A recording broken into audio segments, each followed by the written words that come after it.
Chairman Garcia, I want to talk to you about Erwin Tulfo. Erwin Tulfo acquired U.S. citizenship by assuming a fictitious identity. Erlich Sylvester Tulfo. He served in the U.S. Army. Nabuko yan. Binawian siya ng U.S. passport. He escaped to the Philippines to avoid getting prosecuted in the U.S. Nung nandito na siya sa Pilipinas, hindi siya naka-assume as DSWD Secretary because of citizenship issue. Surprisingly, naging congressman, nag-represent pinayagan, kahit na hindi na siya natural-born Filipino. He ran for the Senate. Pinailan ko ng disqualification, hindi nyo ginalaw, tinulugan ninyo. I requested you, I moved to prevent his proclamation, you proclaimed him. But that never mind. That proclamation will not work for him because the issue that I raised in my petition is that did he or did they, all the Tulfos, did they qualify as candidates? Now you have to resolve that. Whether or not they qualified as candidates. Kahit na pinroclaim nyo pa, if they did not qualify as candidate, that's null and void. Mr. Garcia, how much? How much do you value the Constitution?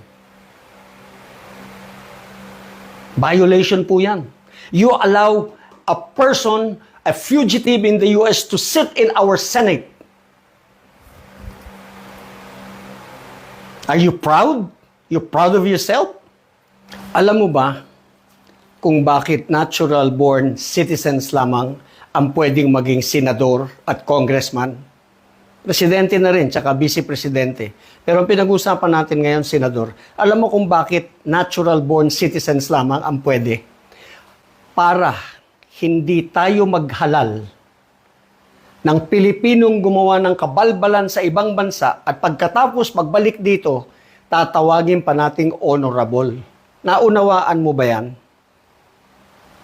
Sabihin na natin, sige, yung sinabi kong he is a fugitive from justice sa Amerika, hindi, sige, hindi.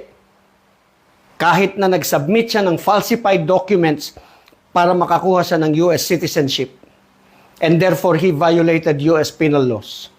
Wala na yon. But the fact that he submitted falsified documents, that is dishonorable.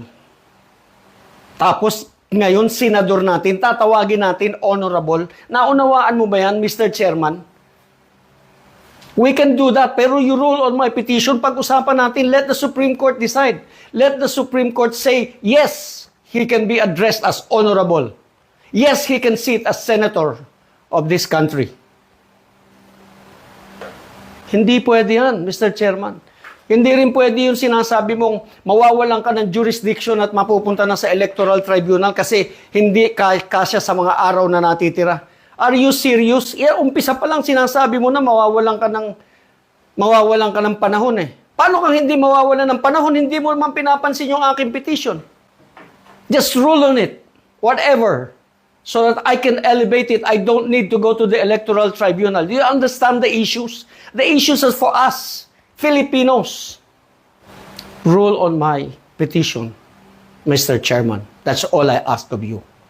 Be fair to the Filipinos. Galangin mo naman ang ating saligang batas. You swore to defend that. And I'm asking you, please do so.